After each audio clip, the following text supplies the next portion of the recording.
14.2, the fastest qualifying time. He was fourth in this competition in '88. In lane 6, Britt Ryan of New Iberia, 14.3. Lane 7, Harold Pippin of Tarrant, 14.5. In lane 8, Joe Baptiste of Shaw, 14.5. And lane...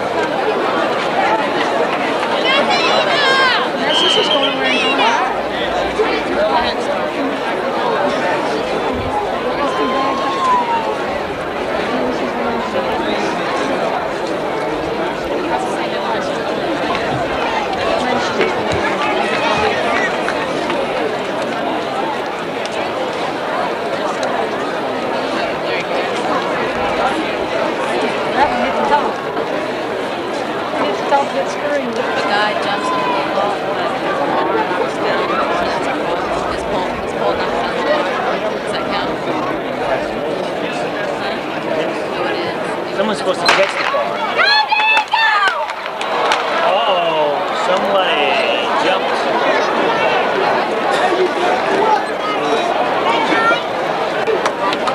They scratched lane 1. They scratched lane 6.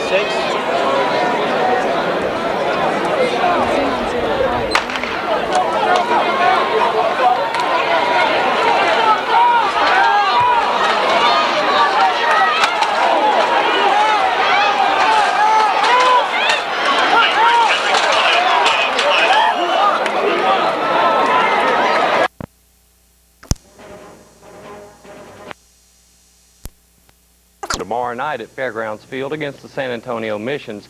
So with the captain's idol, we turn our attention to the majors and the National League, where the Houston Astros were trying to cool off the East leading Mets in Shea. And in the top of the 8th, the Astros with a man on, Kevin Bass, with a drive to the opposite field. Kevin McReynolds dives for it but can't reach it. That brings in Bill Dorn from third. Bass into third with a triple. The Astros go on to blank the Mets 5-0. Elsewhere in the National League, the Braves down the Expos 7-1. It was the Phils shutting out the Reds 5-0. The Giants down the Cards 5-1. It was the Cubs over the Dodgers 4-2, and the Padres beat the Pirates 3-1. In the American League, the Bo Sox completed a 3-game sweep of the Rangers with a 9-5 victory in Fenway today. Elsewhere, it was the White Sox over the Yanks 6-2.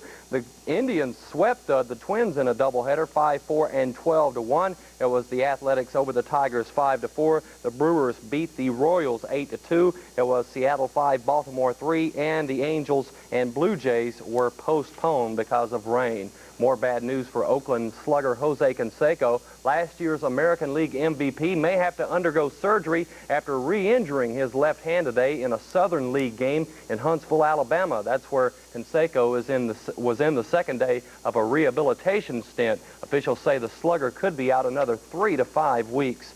To the NBA now. During the regular season, the Cleveland Cavaliers had little trouble with the Chicago Bulls, winning 6 out of 6.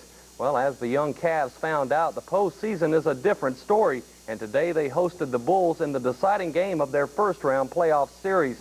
And in the first half, Mark Price will can the three-pointer. Cleveland led 48-46 at the half, but the Bulls come up with the good defense. Scottie Pippen with the steal takes it in for the jam. This one would go down to the wire. With 3 seconds left, the Bulls inbound it to Michael Jordan. Jordan pulls up for the hanging jumper and nails it at the buzzer. Air Jordan with 44 points on the day. Those two were the biggest as the Bulls beat the Cavs 101-100 and win that best-of-5 series 3-2. Elsewhere, the Milwaukee Bucks advanced to the second round with a 96-92 victory over Atlanta. They clinched that series 3-2. And the Los Angeles Lakers, the defending NBA champions, two-time defending champions, jumped out to a 1-0 lead in their best-of-7 second-round series with the Seattle Supersonics with a 113-102 victory. In races 6 through 11 at Louisiana Downs today, Trapalata won the 6th race ahead of Chief Pecan and Hale Hurt. In the 7th race, it was Blistering, I Told You, and Roman Secrets. Exubistar won the 8th race ahead of Hope I'm the One and Breezing Terra. No one hit the Super 6 today. 29 tickets with 5 of 6. The carry over to Wednesday, 31,187.62. In the 9th race, Misty's Magic Miss was the winner ahead of Scarf and Shigo Ego. The pick 3 today paid $1,000. $1,094. In the 10th race, John Frank's High Kick, the feature winner today, ahead of Exuberant Hour, and Barbara Sue and Talaman won the 11th race ahead of Waffleier and Reason's Boy. Well, time now for our weekly golf lesson from Northwood Country Club pro Mike Mitten, which we like to call Tips from the Tee. Tonight, Mike is going to help us get that chip off our shoulder. Well, hi everybody, and welcome to Tips from the Tee. I'm Northwood pro Mike Mitten, and today I want to talk about a shot that really isn't that hard. It's a long chip shot, pins all the way in the back of the green, and I've got about 10 or 15 yards of thick grass that I have to get over. I see a lot of people making mistakes trying to take their sand wedge and fly it all the way back to the flag. It's a tough shot to do, and you really don't need that. What I recommend is grabbing your 5-iron or your 6-iron. I like to use my 5-iron, and just play it back in your stance, take a little loft off it by using this club, and let the ball hit and run back to the flag. A lot less room for error. We want to fly the ball about 10 to 15 yards onto the green, and then let it roll all the way back to the flag. Technique we want to use on this shot is play the ball back in your stance, and make sure that you keep your hands here right in front of the ball as it goes through. You just don't want to break your wrist down. That'll allow the ball to get up in the air. Might put some spin on it. We don't want that. I'm going to play it back in your stance. Make sure your hands stay in front of the ball as it goes through. Keep your head down nice and still.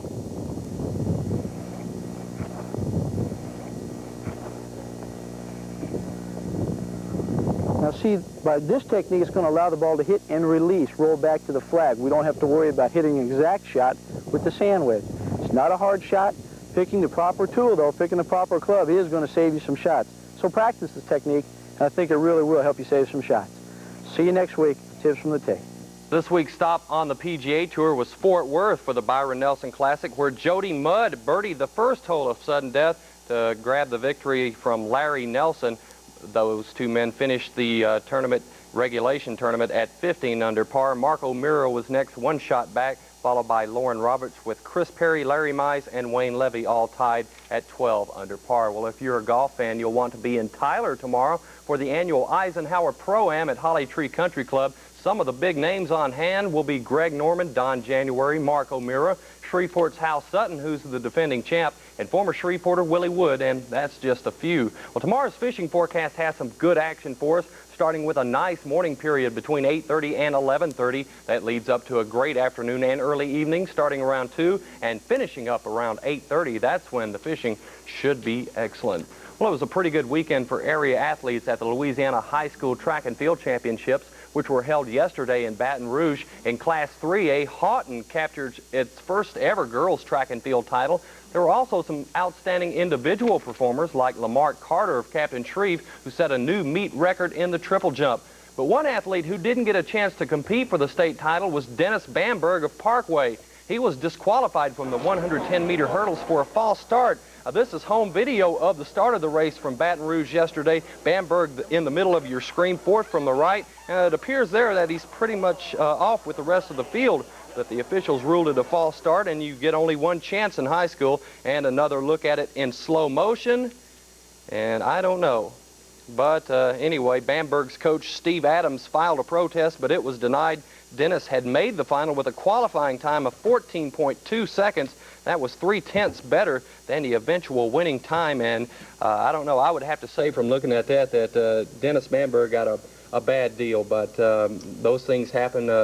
Dennis is a good kid, and he'll bounce back from that, I'm sure, but that's sports. Okay, thanks a lot, Herb. We'll be back right after this.